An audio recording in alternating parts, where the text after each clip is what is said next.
Hey, everybody, welcome to the Build in Public podcast.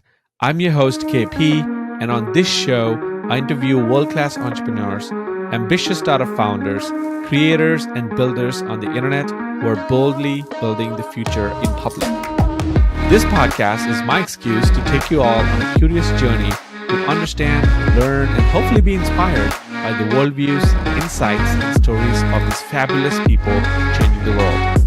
So far, I've gotten the rare privilege to sit down with incredible guests like Gary Rief, Alexis Ohanian, Kat Cole, Sahil Levingia, and many more leaders.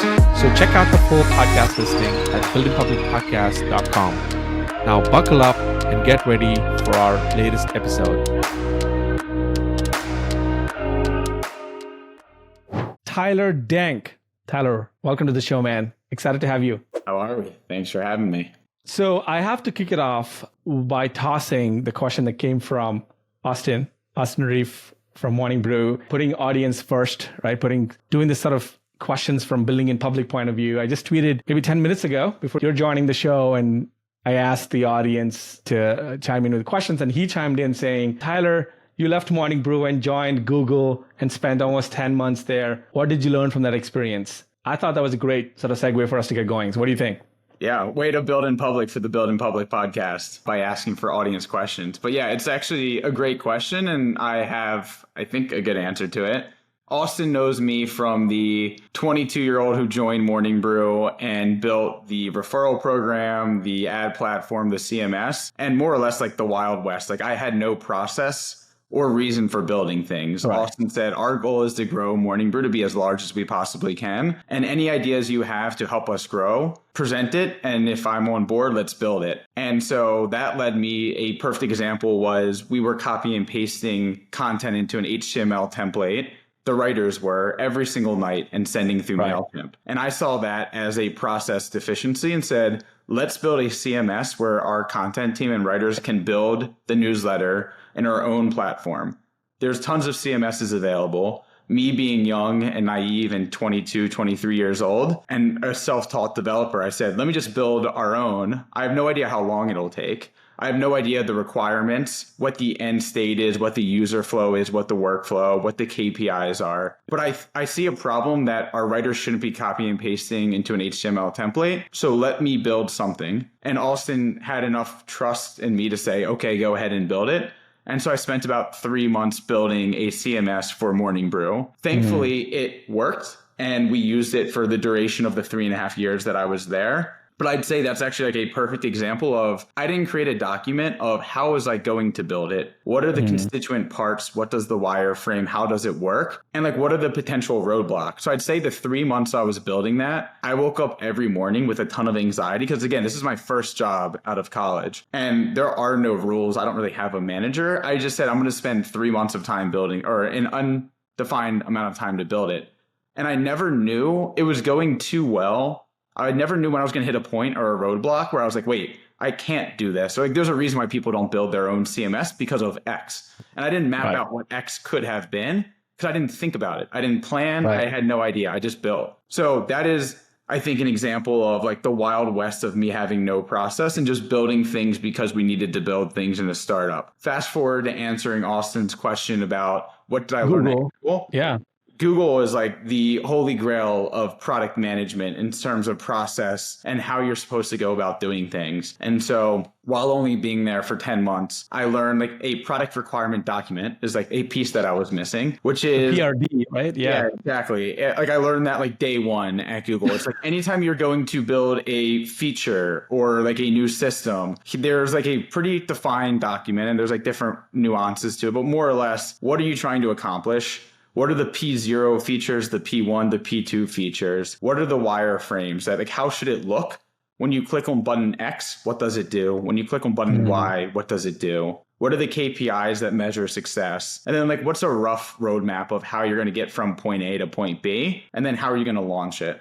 So those are like some of the constituent parts of just having like a coherent plan is like a very simple term of like, there's a rhyme and a reason for why we're building something. And here's a 10-page document explaining it, why we're building it and how it's going to work. Then once you're done with the PRD, being able to pass that over to an engineer to create a technical scoping doc that's like, as the engineer who's going to inherit and own the building of this feature or platform, here's like I'm taking the product, which is a little bit more like layman's terms of how it should work, and actually explaining the underlying, here's the database, here's the tables, the rows, the new models we're going to create, here's like the state machine or whatever it is to actually build what the product manager outlined in the PRD. So there's a very refined process. It's the PRD. You give that to an engineer. The engineer builds a technical scoping doc that is the underlying tech of how to build it. You get sign off on the PRD. You get sign off on the technical scoping doc from the engineering team. And then there's like alignment and a plan and a rough timeline to build that. So that's like a very defined process of how we built everything at Google, which I built, I think, in my 10 months, like 3 or 4 PRDs there.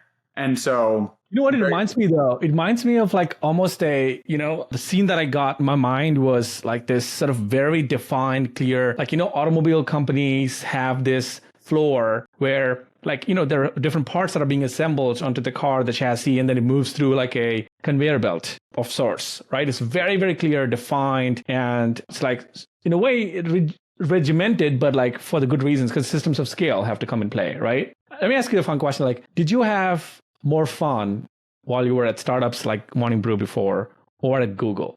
I know the answer. Fairly obvious, right? Because But so what were you looking for then, right? At Google, I'm curious, like what made you think, all right, I'm going to go from a startup like Morning Brew to one of the titans in the industry, Google, or, take any like Facebook or Meta or whatever. What made you make that jump? Yeah. So the backstory is I joined Morning Brew kind of right out of college. So 22, 23, went up to New York, joined Morning Brew. I was the second employee. So it was the 2 founders, a writer and me. And I saw the growth from us making, $50,000 a month to like $25 million a year, from us 4 people to 35, 40 employees. And so I had like that startup, like was not a co-founder, but very, very early employee, took like a senior leadership role. I saw the growth of the company in stages from 6 of us in a tiny office to us building out teams, to building management teams, to building like a legitimate company with revenue optimizations and everything else going on there. Incredible experience. I've always loved startups my entire life. I've read TechCrunch all of college.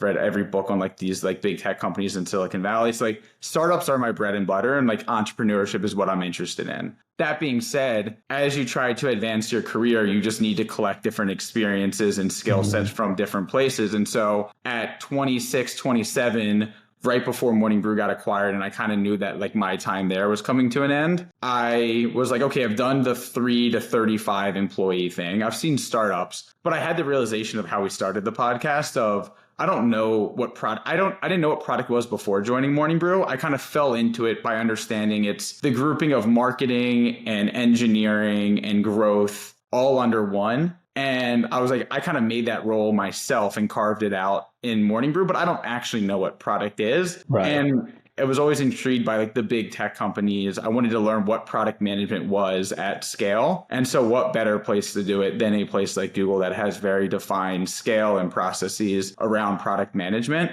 So the reason was, let's go see and learn from other people. At Morning Brew, I was Austin was my manager, but he was busy doing his other things and responsibilities. So I was kind of running the show in terms of like product and engineering. Let me actually learn from people in the industry at a big tech company printing billions of dollars. And so full circle. Trillions, right? Like, yeah, to answer your question, like that is what I learned. I got what I came for. I went to Google and I did learn that process, which I still apply today at Beehiiv, but more fun is definitely startups for me. I couldn't agree more. I had a few stints at big, corporates, Fortune 500 companies, and it's a different ball game completely, right? It's very, very different. And I'm grateful for my time there. I was at Turner Studios, massive company, Delta Airlines, again, massive. And you learn to respect sort of the power of routines and processes and all these things because they have that kind of scale, right? But also what blew my mind was nobody on a daily basis had to worry about where the revenue is coming from, where the customers are, what's the acquisition, right? Because it's like so crazy. They're not a Series B, Series C, Series D. They're like past IPO. Like Delta has been around for 100 years, maybe. Like it's like so crazy at far into the future from the inception that you don't have to worry about some of the shit that we worry about on, in startups, right? We're like, where's the next wave of customers coming from? They don't have to worry about that. So it was very interesting to observe. So I have a question before we move to the origin story of Beehiiv. I have a sort of question that just came to me when you mentioned Austin. By the way, this podcast, as I said earlier, there's a connection between this and Morning Brew founders. Alex Lieberman was the OG first guest ever on my show. So shout out, Alex, if you're listening. Thank you for that. You've worked so closely with both of them, Alex and Austin. So my question to you is, what is one characteristic or trait that you would like to steal from each of them? It's a great question. Thank you. Alex is one of the most articulate, well-spoken, can motivate a group of people to say, here's a vision I have, here's how I think we're going to execute it, and getting everyone on the same page, and was relentless in terms. So I guess two. One is like just how articulate and great of a communicator Alex is, which anyone who has listened to Alex speak on his podcast or anywhere knows that. The other was like his relentless drive. He has no shame when it comes to sales or honestly anything. And so like early days, that's a superpower, right? Yeah. He was the sales team. And the amount of times that he would turn around in the office and be like, this person's ignored me 11 straight emails. I'm about to email him a 12th time and then show up to his office later today. And like, he just did not give a shit at all. Like that relentlessness was incredible to watch. And that's why he was the best seller and a big reason why Morning Brew was able to get off the ground. So that's like Alex, I guess like a twofer there. For Austin, Austin's just like an unbelievable operator. He just sees things from like a 10,000 foot view, but can go down into the weeds and say, this is what we need to optimize. This is what we need to change. We need to hire someone to fill this bandwidth gap over here. He just operates on a different level and is relentless in optimizing from like top to bottom. And so being in... It's kind of like the backbone almost, right? The operational backbone, yeah? I mean, it shows like why they were such great co-founders. One was super articulate and vision driven and creative. The other is like, that's the vision. This is how we're going to get there. And this is how we're going to operate, who we're going to hire, what we need to do better. So like an amazing 1-2 punch. And I mean, obviously no surprise why Morning Brew is so successful. Dream team, right? Yeah. So let's fast forward a couple months into your Google journey. And I think towards the end of like 10 months, you said 11 months roughly, you made the switch to going full time into Beehiiv. Was it full time or were you doing part time, kind of like moonlighting for a while until you saw some traction? Kind of walk us through that Beehiiv's origin story in a nutshell. Yeah, so I left Morning Brew around October of 2020, like right before they got acquired by Business Insider. And in my week between Morning Brew and starting at Google, I just had no work. It was the first time in 3.5 years. I just came from the startup grind and was sitting around. I actually had COVID that week. And so I was like actually stuck in my room, just bored and didn't have responsibilities for the first time. And I was like, okay, most people view that as an opportunity to watch movies and Netflix and relax in between jobs. I'm kind of like, this is a really unique opportunity where I have no responsibilities and I can just build or tinker wherever I want. I've always kind of had the idea for what Beehiiv was back from the Morning Brew days. A lot of the impetus came from, we built a totally bespoke ecosystem within Morning Brew, from website, email, CMS, ad management platform, referral program, growth tools. And a lot of times we had the feedback by dozens of replies per day being like, hey, what referral program do you use? What CMS do you use? So there was an appetite from our readers to build the newsletter templates and the growth engines and the data points that we were looking at to replicate the success of Morning Brew. And so I saw those touch points routinely coming in from the inbox. Me and who would go on to be my two co-founders at Beehiiv, Ben and then later Jake, would always kind of talk about, they're both engineers as well. And I think most engineers always just want to build things that are touched by millions of people is kind of the goal. And so we would always be like, this is really cool. We're building for like our internal employees of like 25, 30. But wouldn't it be really cool if like whatever newsletter publication or whoever could come in and send newsletters through our infrastructure? So the impetus was kind of built at Morning Brew of like what we built from the tech perspective is really cool. Looking at the landscape of what other people were doing to send emails was very, kind of abstract in the sense that you use like WordPress to host content. You use an API to send it with like one of like 20 different types of ESPs. If you want data and audience development, you have to set up like a BI tool. If you want a referral program, it's a separate tool. So there's a lot of disparate tools that you were using to kind of build what we had built innate at Morning Brew. Right. So that was kind of the impetus. When I left Morning Brew, I had that week off. And I called Ben and I was like, hey, like we've always talked about this idea of maybe like building a platform that would kind of replicate a lot of what we built at Morning Brew, but open to anyone that could send emails and scale their audience. And the first reaction is like, that's a lot of work. Like that took 3.5 years and it was very difficult to do. And there's so many intricacies with email from like deliverability and IPs. And it was hard enough for us to manage our list of 5 or 6 at Morning Brew, thinking that it could be a self-serve platform for millions of people to come on and grow their own list. Tough challenge. And I said, think about it. Let's see what we can do here. But like, I'm really passionate about it. And I kind of already know the playbook of what we can do to make it better from what we've already learned. And then eventually he goes, well, if I'm going to build this, I think we should bring on Jake. He's like the smartest person that I know. Right. And I go, well, you're the smartest person that I know. So this seems like a great little trio. And I met Jake. We hired Jake on my way out. So Jake came in as a software engineer. So fast forward, it's me, Ben, and Jake. We moonlight. They're at Morning Brew. I'm at Google. We're spending nights and weekends hustling, building this. Extremely stressful. The benefit How long did it take to get the MVP out or some version of the function? It was about a year. So we started around November, December is when we started meeting weekly and like setting goals. We had a whole notion of like, here's like the key P0 features that we need. This is how we can get to market. These are nice to haves, but don't need them. And kind of backed into like building a roadmap. I don't think it would have been possible if it wasn't for COVID. Like during COVID, like I was spending there's no distractions, right? There was like nothing you could really do. So it was easier. No social life, like we said earlier. Yeah, that I mean, actually not joking about not having a social life, but actually not having a social life. And it was definitely very stressful, right? Like I was getting ramped up at Google. Like I had like a corporate job. They were still in the startup hustle post-acquisition. Like they had a lot of responsibilities. So it was a lot of really late nights and weekends. We did some like hackathons where we'd spend like Friday, Saturday, Sunday together in person in New York building, but like very stressful. Finally got it to like an MVP point in the summer of 2021. I posted a tweet about what we were working on to get like a wait list of interest. We had like 450 people submit a form being like, I'm interested in this. Nice. We took that. I spent all of July raising money. We raised a seed round. We all put in our 2-ish weeks to quit and went full time kind of August, September of 2021, and then launched publicly November of 2021. So it really was like from deciding we were going to do it to launching publicly was almost a full calendar year, but a lot of late nights in between those. Are you super proud of that chapter? Are you super proud of that chapter, like the 1 year it took? I mean, amazing experience because one, like when you have nothing to show for it because it's all in like a beta MVP and there's no traction, there's no revenue, there's like, and you're balancing like one, giving up all of your free time, social life, family, hobbies, and making your life a lot more stressful with nothing to show. It's difficult and it's very easy to quit at any point.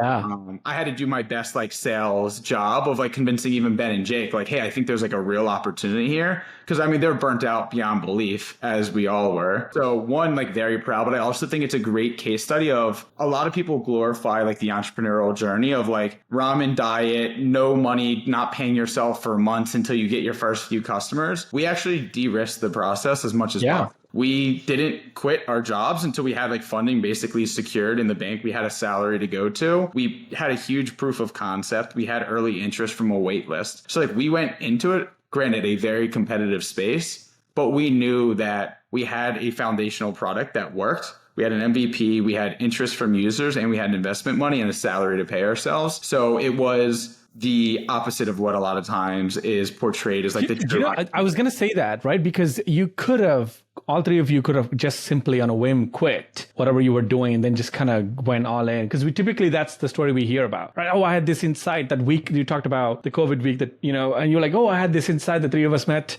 And then you were like, okay, we just quit and spent three months banging out the MVP. Because I feel like if you were full time, it wouldn't have taken a year, right? Like it would have taken earlier, much more. But you kind of took the more pragmatic, scenic route, you know, which is, by the way, my story is like that too. I took 11 years, which is probably even longer, but part of it was my visa challenges, Tyler. It took me 11 years, 6 months to be full-time founder CEO.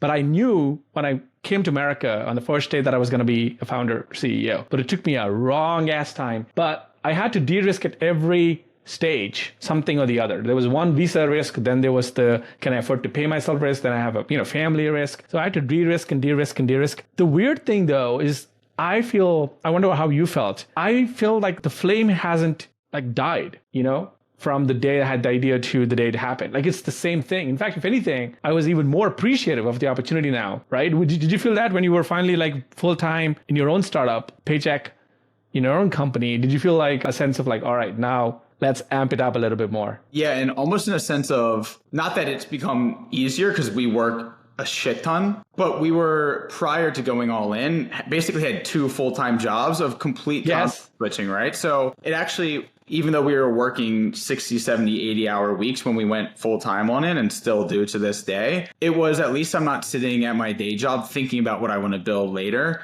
And I'm not staying up till midnight, 1 a.m. to build something just because that's what it takes to move this forward. It was, we wake up every day and the only thing we have to think about is what do we need to build? Who do we need to hire? How do we scale this platform? Versus 2 completely different jobs. Different thing.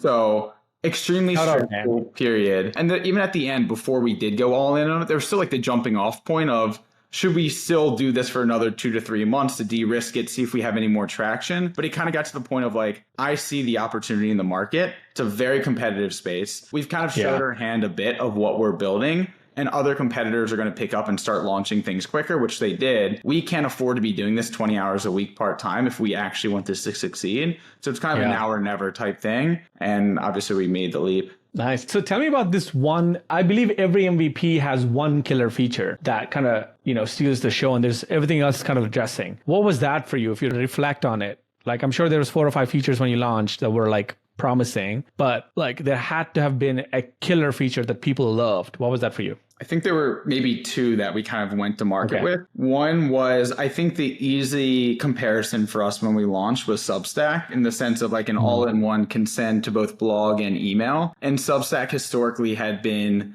very style light, in like every website and newsletter looked identical. And I think that was intentional on their end. We went the complete opposite direction of every newsletter looks very different on our platform. And so if you were working within the constraints of their style guidelines, you could come to us and build your own brand identity. And we leaned on that pretty heavily at the beginning, both from like a web and email perspective. So some source of brand and identity was like one of the go-to-market.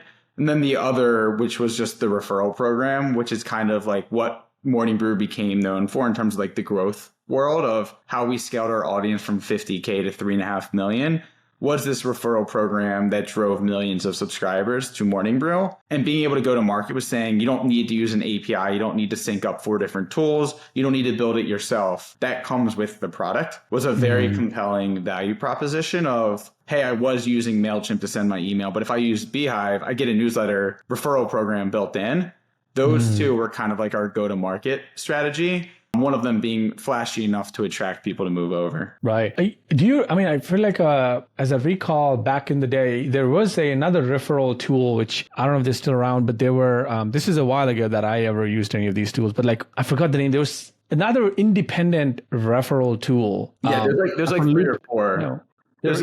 So I feel like, are you saying that you kind of like made that tool a feature almost, which is crazy? So almost, well, yes, that's how I feel about a lot of the competitors, is that we have made their entire product a feature that's included into our product. But yeah, I would say when Morning Brew's referral program was working very well, there were 3 to 4 competitors that launched referral program tools for newsletters where they actually screenshotted the Morning Brew referral program that we built and just put it on their landing page. Like, you can do that. Like, their marketing was the same referral program as Morning Brew, which competitively made me feel great because I built that program and functionality. And so to think that they can do it better than us, and like we kind of had all the insights of what was working and how it worked and how to optimize it. But yeah, that became a part of our platform when we launched. Yeah. So in that storyline, right? Like if you look back, there must have been some really difficult moments in the first, let's say, November of your launch to the next 6-7 months. What were some of the really difficult barriers or obstacles for you at the time that now looking back, you overcame them, obviously? A lot. I'd say the biggest one is we weren't first movers in this space. In fact, I think the email space is one of the more competitive industries. So I had a question about that, actually. If you can answer that, maybe, which is you entered arguably one of the most saturated categories, email marketing. There's ConvertKit, there's MailChimp, there's Substack, there's Ghost. What were you thinking, number one? And number two is what mindsets and like what, I guess, unique insights that you had at the time were that led you to say, we can outpace all this? Yeah. So the initial pitch was a lot of these email platforms existed, but they were one part of our tech stack at Morning Brew. But our tech stack was actually a CMS It was growth tools like the referral program. There were data and audience development dashboards and tools that we use to understand our audience. There was like a customization suite, which was like either myself or an email developer building better templates that could do more and look better in the inbox. There were monetization tools like ads and subscriptions. And so when you actually look at what made Morning Brew successful, the email service provider was one of like 8 tools in our tech stack that we were using. Everything else was either a combination of tying them together via API and building integrations or building our own tools like the CMS and the ad management platform. So the insight that I saw was most people are viewing their email service provider as an expense and one part of the tech stack. I think we can bring the entire portfolio of the tech stack into one single platform, which comes with a ton of optimizations, and then also make it a revenue driver, not an expense. So our goal right now with Beehiiv is you pay us $99 a month for all of our features. Ideally from premium subscriptions, Boost, and the ad network, you're making 10, 20x the revenue through our platform that we're paying you, then you're paying us. And so ideally you're extracting significantly more value than we're extracting from you. And that's like the real value proposition and kind of the insight of what I saw from day one and what we're still building towards. To answer your question more directly of like the obstacles, we entered one of the more competitive industries. And when you launch, I mean, there's like a few different ways to launch. There's like, build in stealth until you have everything. And it's a very compelling product. And then there's the complete opposite, which is like what a lot of people public, build in public, but also if you built it perfectly, you launched too late. And so we launched with like literally an MVP in a very competitive space. And so I'd say still to this day, but I think we're finally getting to the other side of it. There was always the insecurity of most of our support tickets were, hey, can you build in automation? Hey, how come I can't send to this segment of my list? Hey, how come I can't see this type of data? And it wasn't because we were too dumb to know that that people wanted that. It was like an order of operations of like, we knew we were going to build that. We just haven't got there yet. And so I'd say a lot of my insecurity and stress for the first 18 months up until very, very recently has been, yes, you can do a few things on our platform and it's all in one and it's nice and it's like a good UI. But there's probably like a handful of core functionality that most email platforms provide that we just don't offer. And so we actually can't tap into certain potential users because they need certain things that they're expecting from other platforms. And so that was always, and that actually derives like what our strategy has been about building in public, and our tenacity to launch things so quickly all stems from the insecurity of launching an MVP in a very competitive space where I knew day one, this is the least compelling product and feature wise out of all of the competitors. But what I want to show you is where we're missing. We will build it and we will build it quickly because I know what to build better than the competitors from my experience previously. And anything that you think would be additive to build as a functionality or feature, it's likely on our roadmap and we're getting there soon. And that is the whole building in public strategy for us. Yeah, man, that takes guts to both, be aware and self-aware as a team and as you yourself to say like, okay, we are only going to do 6% of our roadmap as a priority right now. And we're going to still launch in public, not make it stealth or not make it beta, alpha, whatever, and still take the hits from the average person. Because the average person looks at the fully furnished roadmap of a competitor and they're like, oh, why is this missing? And you're like, you're not telling me anything that I don't know, man. I know that's missing. Well, like we know. Once we started to get larger and more well-known, like people will write like product comparisons of like, hey, let's look at Beehiiv versus MailChimp versus whatever. And I'll be like, oh, Beehiiv's good here. It's like a little bit cheaper, does this, but it's missing this feature, which all the other ones have. And so then, I mean, I don't know how often these blogs like update that, but like the goal was like, I'm aware that we're missing that. We're going to launch it next quarter. Yeah. So like, that is the risk you run. But I think... So look, I mean, I think my fundamental belief with a lot of these saturated spaces, Tyler, is that given enough time in the market, almost all products will reach what they call feature parity, right? Which means you are going to go through the rest of the missing parts in the roadmap in the next 18 months, and you're going to reach a point where the top 4 choices in this niche are going to have very similar feature sets almost. So like, I think like you were right to not worry and panic about it, but I'm sure like the inbound DMs and customer support tickets are like probably, like the first few would have been like, we know. But if you had to zoom out, like, I wonder how you would describe philosophically how and why Beehiiv is different compared to the other 4 or 5 players, right? Because at some point, imagine all the four have the same features, right? Then it cannot be about features. Yeah. And I'd say while that's like an oversimplification that eventually will reach feature parity, I think a lot of these different companies fundamentally have different end goals or objectives, and they actually won't have feature parity. Like some of them are just better at marketing automation, and their target customer are people who are selling courses or e-commerce, and they want to go down marketing automation. We have picked out a niche of content creation like the Morning Brew, Milk Road. Like if the newsletter is the product, like that is where we have decided to start and just own that space.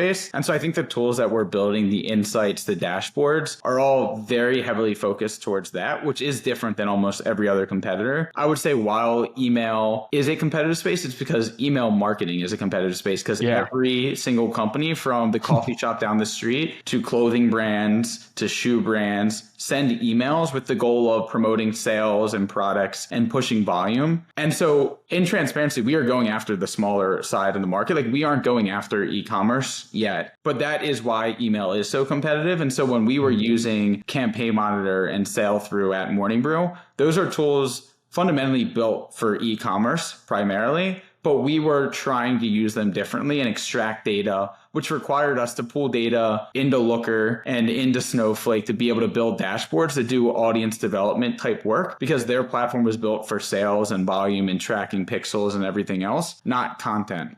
And so I don't think it's a catch-all and safe assumption to say every email platform is going to have feature parity. So that's one. But I would say once we do reach quote unquote feature parity, like the missing functionality that we should have to compete with a lot of these other platforms, there's kind of like two different things. One is like, I think we have an extremely creative team. And that's what I've been saying for a while of like where the fun starts is we're not getting inbound of, hey, you're missing this feature. And then I'm stressed for 2 months while we build that feature, hoping we don't lose customers. We have everything that you would expect out of an email platform. And we can get super creative by listening to our content creators and our users and our publishers and be like, what would make your business 10x and what tools can we build to help you do that? And that's like a whole nother stage of growth, which we're starting to enter coming up in Q4. And then another part of it, which is so distant to me because I'm so product and engineering and functionality based, is like marketing and perception and building a brand that people just want to associate with. Because at the end of the day, when every shoe brand is kind of the same, like Nike and Adidas and Reebok, functionally they're doing the same thing. It's the branding and marketing and who wears those types of shoes that makes you choose one pair of shoes over another. So I think it's a really interesting because all of my stress has come from building in public and making up for functionality that we don't yet have, but we should. Once we address those, there's always optimizations that make the user experience better to launch new features. But I do think it becomes a branding and marketing and perception of why are all the largest content creators and newsletters using Beehiiv? How are we the cool brand versus the legacy incumbents? And how do we continue to double down and provide value there, which is a whole different challenge, but a different one and very fun. Yeah, I couldn't agree more. I think after a while, like I'm already foreseeing that future where you're gonna fill up that, finish at least to a decent extent of whatever missing pieces of the roadmap, and then from there it really becomes a brand game, right? Like, and I think there is some promise from outside though, like because I'm an absolute outsider, so I could share what I feel about Beehiiv. There is that what you touched on earlier, the creative spark and this like humor. There is definitely a promise,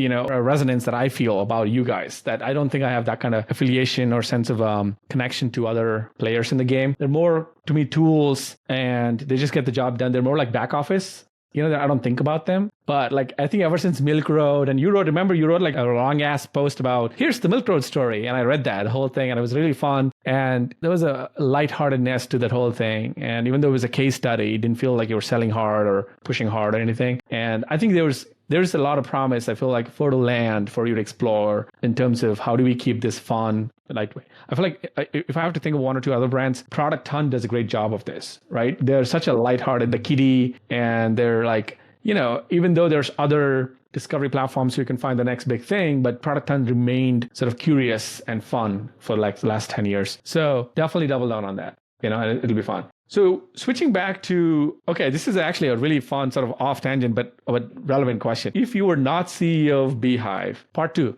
what's a newsletter you'd be writing? It's a great question. Funny enough, I write all of our product announcement emails that go out ideally. You do? Really? Yeah, no, I write all of them. I wrote the case study that you mentioned. Like, I Yeah. actually do enjoy writing. And in building a remote company, that has kind of become like my superpower is over communicating. I just yesterday wrote like probably a 20 paragraph email, but like bullet pointed breaking down. Cause like we have a totally globally distributed team. Yeah. And everyone's Right. kind of in their silo, building this feature, working on this marketing, answering support tickets. And so in building a remote team, communication is like the key. And so I spend a few hours every week writing out all of my thoughts of here are the moving pieces. Here's who's owning what. Here's the timeline to launch this. When we launch this, here's the content, the blogs, the other initiatives that we are going to launch simultaneously. Like there's a million moving pieces. And so I say that as like one, that's like kind of the fun and overwhelming part of the job is as we scale and grow, and now we have about 30 people on the team, how do we keep that tenacity of launching things quickly and doing it well? And it is just organizing and ensuring everything is being launched on time. But I say all of that because like I have learned to love to write and communicate my thoughts. And so I actually thought that in building Beehiiv, I was going to launch a newsletter called Building Beehiiv, which was going to be like the behind the scenes, almost like building in public, but in newsletter form, where I would send a weekly or a monthly, like this is what we're working on in real time. So that would be fun. I think even just a monthly would be really fun, right? Because, you know, I think if you want to cover more ground, a month would be the time, right? Because a week might be like too granular or too less, but a month would be a good time for you to also reflect. And I would love to read it, even if I'm not like, you know, fully plugged in. It would be great if you did that. Yeah, It'd be fun. I don't know if I answer your question. To be honest, I'm so heads down building this business. I have like other entrepreneurial ideas, but I don't entertain them. What are some trends you're seeing? I think like I guess if you were not actively building Beehiiv, would there maybe something in AI? Like what would pique your interest? Yeah, I have a lot of interest in like green technology and sustainability, actually. So like my degree is mechanical engineering. I love spending time outside. I'm a huge fan of just the earth. Right? Like I love nature. I love being in water. I love like hiking and everything there. And so something around sustainability and like green tech has always been interesting to me. So it's like more like hard science and like a little bit distant from what I'm doing right now, but like it's an interest area that I pay attention to. But yeah, I mean, I did the 3.5 years at Morning Brew. I did my 10 months at Google and then went right back into the newsletter game and SaaS and building products and helping serve users. So that is like 99% of my bandwidth in terms of where I'm spending time. Yeah, of your focus and the mental brain share. So I have one more question. So what would you describe as the most underrated aspect about newsletters in your point of view? Because you live and breathe newsletters, right? I mean, you're building the tech for them and you see hundreds of newsletters on a weekly basis from your customers. And so you know a lot about the subject. So if an outsider was warming up to the newsletter game, right? What do you think is still the most underrated aspect of newsletters and why? Yeah, there's a few. I'd say like everyone has an email or uses email, right? So the addressable market is like the world. And so in order to grow an audience and hit your target users or people interested in following your content in a reliable way, like everyone is checking their email, whether it's checking into a flight, seeing receipts, conducting work, business, and then obviously checking for entertainment and news and resources and reading email. So one, like the addressable market is massive. In the shift of other ways to grow an audience and reach a target audience, obviously social media stands out because of the upside of being able to grow quickly, the medium. It's amazing to be able to share videos and the algorithm can work in your favor. And you can have 10 followers on TikTok, post an incredible piece of content that goes viral and become very well known. But you also don't control that algorithm. You don't know how it works and you can't reliably get in front of that audience. And so when you post on Instagram, you have no idea like of your 1,000 followers, how many people are actually being served your post in their feed and is it reliable? You're also at the hands of the business decisions of if they change the algorithms to focus on other types of content. So on the Instagram example, when they shift more towards video, if you're someone who posts still pictures for whatever reason, are you being deprioritized in the feed? And if you are a business or a publication that relies on those impressions to drive clicks or sales or revenue or influence, when they shift to Reels and now your static content isn't getting picked up, that could hit your bottom line very directly. The age-old example is Facebook, where they had every business pour money into growing the likes in your business page as like you are when you post, hey, 50% off sale this weekend, and you had 10 million followers on your business page, you could guarantee that most of them were seeing that promotion. You were driving real sales. When they realized back in whatever year it was, 5-6 years ago, that they actually don't want to be known for their business pages, but they want to lean into community and friends and relationships, they changed their algorithm, and those same pages that were getting millions of impressions saw that decreased overnight. And so now that's an audience that you've invested in curating, and you can no longer get in front of them reliably. And if you don't have their emails, how are you getting in front of those millions of people you've curated? So that's kind of like the downsides of social media and being at the hands of these different algorithms that aren't aligned with your expectation. Where with email, one, it's portable, right? So if you use MailChimp, you can move to Beehiiv. If we don't do a good job at Beehiiv, you can move it back to MailChimp or wherever you want. And that's totally fine. So those are your relationships. They're portable from platform to platform. It'd be like if you don't love how Instagram is performing and you moved your audience of followers from Instagram to TikTok or Facebook or Snapchat or whatever. So data portability is huge. Being a hedge against algorithms and the feed, and being able to say, when I send this email to 100,000 people, barring spam or something catastrophic happening, 100,000-ish people are going to receive this email in their inbox and be able to open it. And then the fact that it's such a robust medium in the sense of like, maybe it's not as sexy as like a video feed that's super interactive like a website, but you can add links that are top of funnel for your community, for ads, for a premium subscription, for affiliate deals, for your new book that you're launching. It really is the ultimate top of funnel. And so there's a lot of bull cases for what you can do, irregardless of what your business goals are. But having that direct relationship with your readers via email is really powerful, and it unlocks a lot of doors. Do you believe that every business on the planet should have an email newsletter? Yeah, because I feel like it's so cheap, especially with tools like Beehiiv, where like the barriers to entry are now so low that being able to collect an email, even if you don't know what you're going to do with that email, like you could go the content route and send something weekly or daily. You could have that email and promote different sales or a new community or a book launch. But I think there's a reason why every author starts collecting emails before they launch a book. And those who have a massive email list when they do launch a book always end up on the New York Times bestseller. Like it's a direct line of communication to people who already trusted you. So it really is if you do it well. And like one of my biggest regrets is like, I don't have a massive email list. I keep saying I should, but there's enough other things taking my time and attention away from curating my own email. That is also one of my regrets, man. I have like over 50,000 on Twitter and like, decent chunk on other platforms, but I really was so late to the email game. And I think it was maybe last year, September, where I finally said, all right, maybe I should really like kind of focus on the email like collection. And by the time I also, it's like, I was wondering because I think the difference, I feel like, I don't know how you feel like the difference is like, email is not instant gratification unlike social media. Like that's the one barrier you have to kind of get around is that you're not, when you post something, even if you spend 20 hours on that deep dive, Chanel, for example, she does a fantastic job on like newsletter creators and deep dives. Like I bet she has like 10,000 audience or something. She gets 2 replies or 3 replies. That's the part that really disheartens me. I'm like, I spent 20 hours on something and I only got, but people will read because a lot of people are quiet readers on email as opposed to the same tweet or thread. People will reply and engage and there's a little bit of back and forth. So email. One thing that changed my life when I was at Morning Brew, when I saw, I don't remember how many subscribers we had, maybe 1 million. And there was 6 or 7 of us in this tiny office. And every time we pressed send, we made $50,000 in email. And I was like, that is absolutely crazy because the input is the same. We still have one person on sales, one person on growth, me doing tech and product. And then we have 2 writers at that point, right? So the input of whether you're sending to 10 people or 10 million people is kind of the same in the sense of creating the content, making it look good, sending it out. And what you get in return, there's just such massive upsides that I just couldn't believe that like we were putting in the same 8 to 9 hours of work a day to grow it and curate the newsletter. We send it out.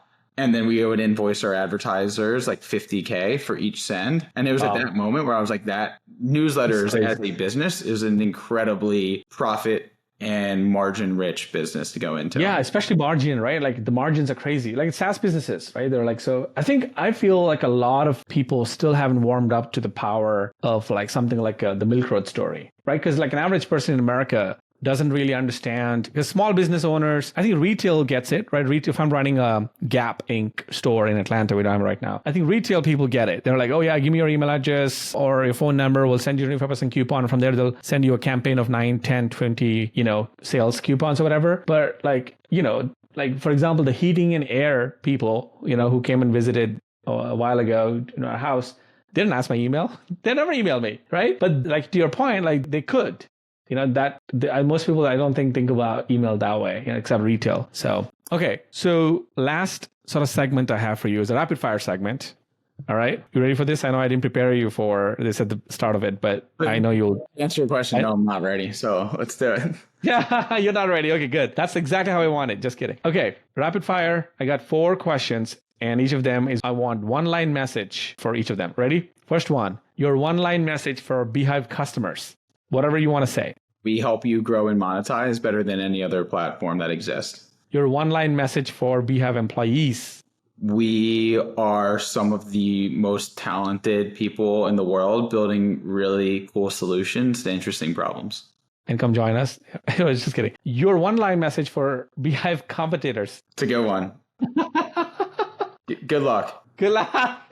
Watch out, right? Your 1-line message for Beehiiv investors. That I'm thankful that they trusted us and that I hope to return their investment many, many times over. That was awesome. You're PR ready, man. We could go take you to IPO. You seem like you're so ready. But also, like, one other question I had, I know you kind of went over it so quickly about the origin story, but at what point did you realize that Beehiiv could be a venture backable business? Because Morning Brew, I don't think was Morning Brew a VC backable business? They did a small friends and family round just to get off the ground. But you clearly went and sought out like the normal, like a full 10-year IPO, sort of like the game, right? The VC backable thing.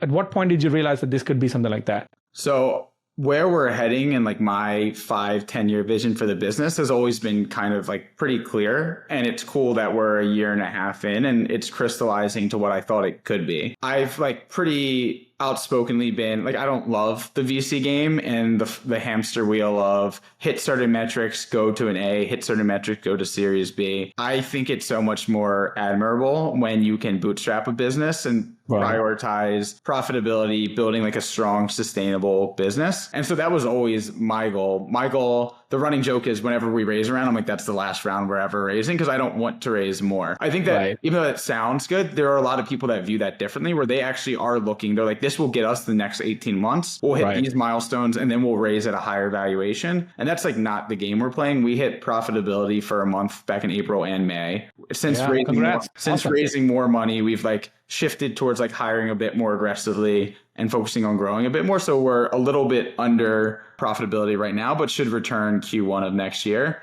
But there was a few things. One, to get off the ground, we needed to pay a few large vendors like our email provider, hosting, and a few other things that are like large upfront $75,000, $85,000 a year contracts. And just by nature of like where I am in my life and career, my 2 co-founders, like we couldn't front that money from prior whatever. So that was one reason why we like kind of needed to raise money. 2 is both my co-founders are married. There's just like a certain like lifestyle expectation of de-risking. And I also think it's great to know that if you're spending 60, 70, 80 hours a week building, not worrying about who's paying the bills, how is money coming in is actually an advantage, even though it's like glamorized as not taking money and eating like bare minimum ramen diet, whatever. Right, that's what's glamour. Like my question is, how can you do ramen profitability when you have a kid, right? Like it's like you can't feed, like, you have to get diapers, you got to get a lot of things. It sounds like a cooler, harder story, but at the end of the day, it just sounds very stressful and you're worried about other things instead of just focusing on the business. So I say all of that because like we had upfront vendors we had to pay. We wanted salaries. We wanted to attract really talented people. And we knew the way to compete in a very competitive industry is to hire the best of the best who expect certain salaries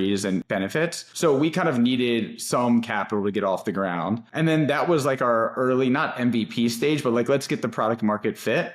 Once we hit product market fit, it was like, oh shit, we could hire 4, 5, 6 more people and really accelerate, or we're falling behind because we know we're missing these 3 things that we need. We could go the slow way, which might take a year to build those, in which case it's a lot of stress because people are churning because we don't offer those features yet. Or we could raise a little bit of more money and just get there quicker. So we chose that route. And then the Series A was really just we know what we have. We went from 0 to 4 million ARR in about 18 months. We have product market fit. We have a great roadmap. We have really talented people. We now can't lose based on being out capitalized by the competitors, and other competitors have tried to step in and almost pay for our users to migrate. There's other aggressive tactics that we were at a fundamental disadvantage because we didn't have as much capital. And I was like, it's so hard to get where we are with traction and growth and team, where it would suck to lose because we are just undercapitalized relative to the industry. So the Series A gave us a very strong foundation. We've doubled the team size. We're firing on all cylinders. And now I fundamentally believe we will not raise again because we should hit profitability back again in early 2024, and then just building better margins and a more sound business. Awesome. I love the vision and I love the sort of discipline too. I think it's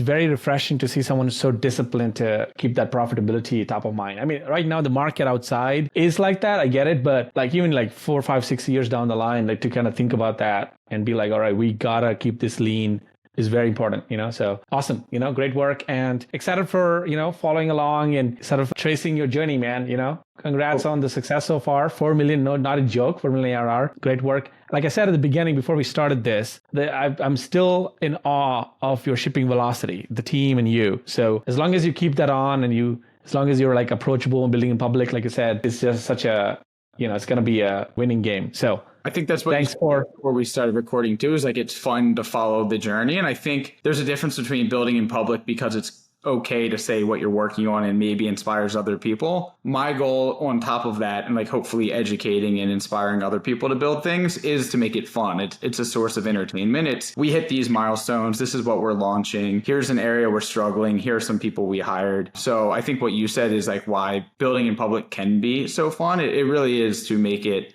enjoyable to watch our journey and feel like you're a part of the journey from the outside. Yeah. And I also want to acknowledge and appreciate your vulnerability. Like about 20, 30 minutes ago, when I asked you a kind of difficult question about reflect on some of your obstacles, you were like very open and very sort of direct about that, right? I think that's just great to me. A lot of people would like kind of duck around it, right? So just loving your journey and rooting for you, man. All the best. Where do you want to send people to? Beehiiv.com? Or do you have any? Sure. Beehiiv on Twitter, Instagram, TikTok, or if you want to follow the Build in Public journey, I think I'm probably the face of that. So Denk_tweets. Follow me on Twitter. Awesome. Thank you so much, Tyler. It was great having you here and I hope to see you again in a future session again. Yeah, absolutely. Thanks for having me. Thank you.